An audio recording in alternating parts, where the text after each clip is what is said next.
Welcome to the CrossFit HSE podcast, where we don't sugarcoat the truth about fitness and nutrition. Hey there, so Brian McDowell, owner of CrossFit HSE. I am here with my friend Kim. Kim has been with us basically since we opened in 2016. Welcome, Kim Cevelo. Hello, everybody. Kim's, I wanted to interview Kim because she is a fighter, I would say. I'll take that. Yeah, she is. She's a fighter. And in the fitness business, like 10 people can walk in your door in 1 month and 8 people can walk out the next month. And there's a myriad of reasons that people quit. It's financially, people get busy, they become unmotivated, kids sports, summer, it's cold outside, you stub your toe, and people quit. And Kim has been through the ups and downs, and she's stuck with it the past 5 years with us. And I know some of her personal stuff that she's been through, and she has just stuck with it. She's a fighter. She's had some fantastic results, and she's made some sacrifices to make it happen. And when she first came to us, she pulled up to the wrong gym and ended up at our place. So I'll have you kind of tell a little bit about that. Yeah, so like Brian said, I've had a lot of ups and downs, not any different than a lot of you out there. But I think what's important is how you react to those. So going back just a little bit, fitness has always been like a part of my life in some way, shape, or form, peaks and valleys along the way. And at the time I came across Brian and Missy in the gym, the old gym before this one, I was in a bad lull. And not to get too much into the personal side of it, but I was in a mentally abusive relationship and had recently been diagnosed as a result of some of the behaviors during that with a medical condition, which was fatty liver disease that actually had accelerated into what's called NASH. It can kill you if you don't do something about it, and diet and exercise are the only two things that you can really do as far as treatment because there's no drugs. So I knew I needed to do something immediately. I have 2 kids. Don't want to not be there for them. Plus, I'd lost my mother to the same disease for different reasons. Hers was an alcoholic side of things. Everybody assumes liver disease, you're an alcoholic, not necessarily true, but that's another whole story. So anyway, I ended up researching some CrossFit gyms. Thought that'd be a cool thing to do because I'd had a little bit of a taste of it at a prior facility, and I really wanted to get back into it again because it worked for me. And I'm not very good with directions, so I ended up, I pull up and I'm like, I don't think this is the right place, but this is actually closer to the house. So I go on in, met Brian, met Missy, and the rest is history. And from then on, pretty much everything that they have, I sign up for. I try to do everything I can. And it's not perfect. I have days that I don't do what I'm supposed to do. I don't eat right. Maybe I'm missing coming in. But I know that when I do that, the results are going to show negatively. So I have to keep persevering. And they have given me the support to do that along with other coaching staff here. So that's kind of in brief the story and why I'm here today still, and just did my first Murph, which was so awesome. I was totally psyched about that, and the support I got was awesome as always. Cool. So since you started, speak a little bit about the results that you've had.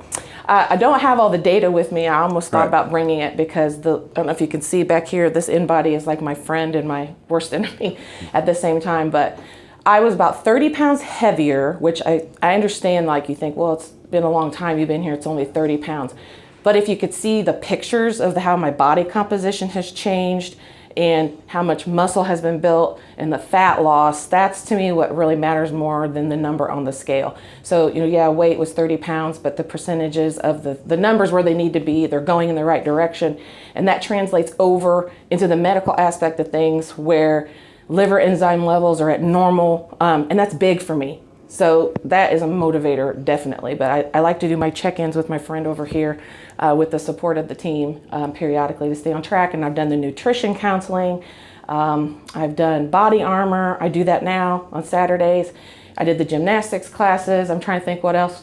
All these things that the challenges for meters, and I think there's another one coming up for a 500 meter row. So I tried to do all those too, because the Murph prep, which I just talked about Murph, that was my first one on Memorial Day. That's with a lot of running.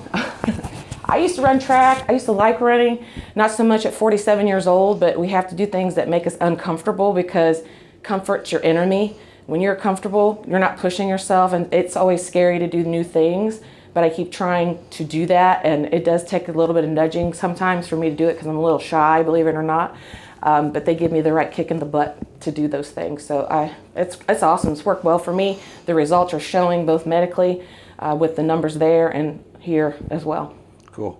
Yeah, so that's the thing for you is that it's kind of like a lot of times people will say I can't afford it, but you were in my opinion in the position where you can't afford not to.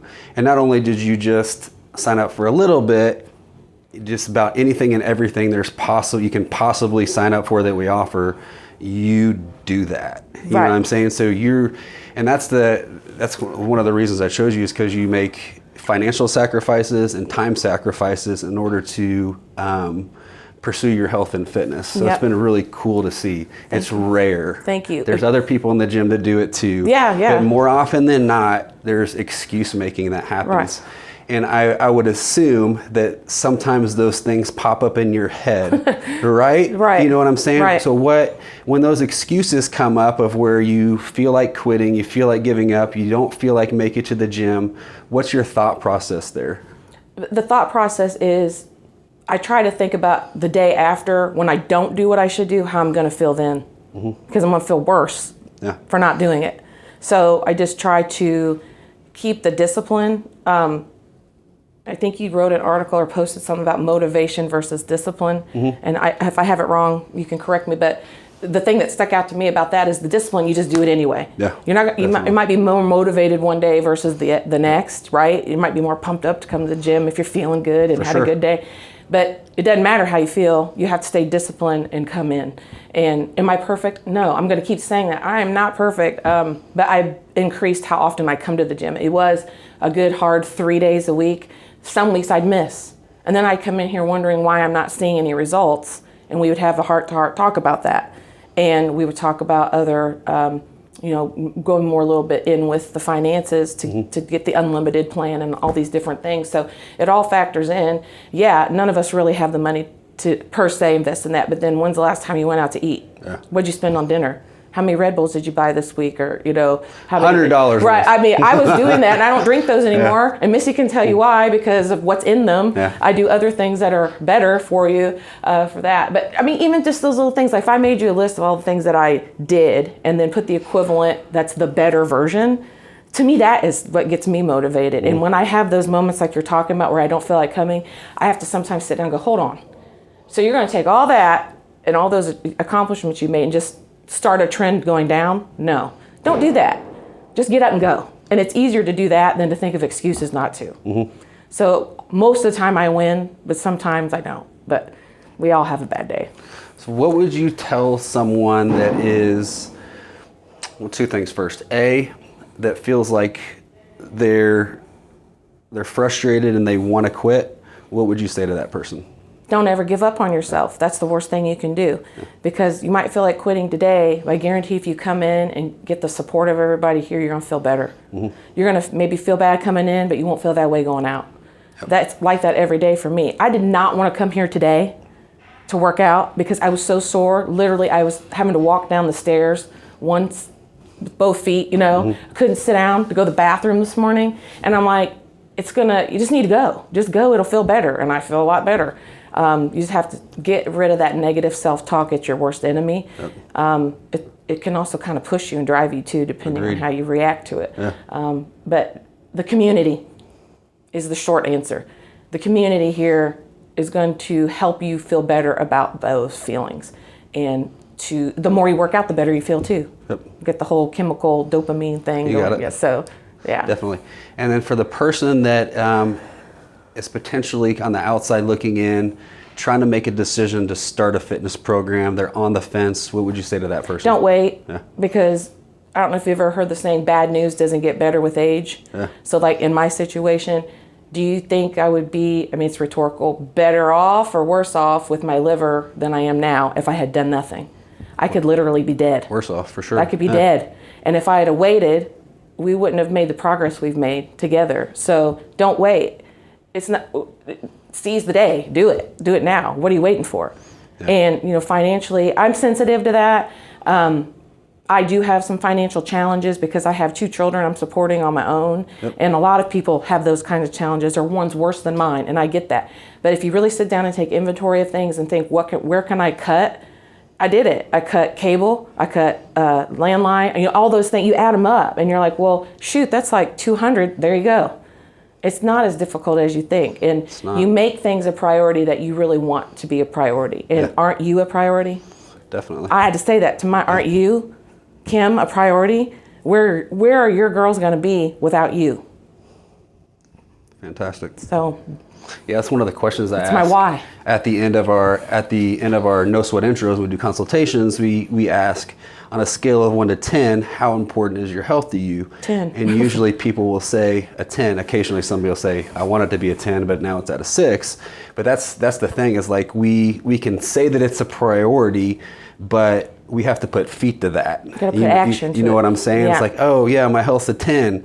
It doesn't mean, hey, you need to go dump all your money into the gym, a gym membership, and nutrition coaching. That'd be fantastic if you did. Right. But that's the thing. There is like we have to put action to that. We can say it is right, but if we want to, you know what I'm saying. We got to put action to that. Yeah, you got. I tell my girls all the time, you can tell mommy you're sorry for doing whatever you did that was bad, but instead of being sorry, just do better. Yep. Do better. Don't apologize. Do better. Show me by your actions, not your words, that you really mean what you're saying. Cool. And that's the very mantra of the whole thing we do.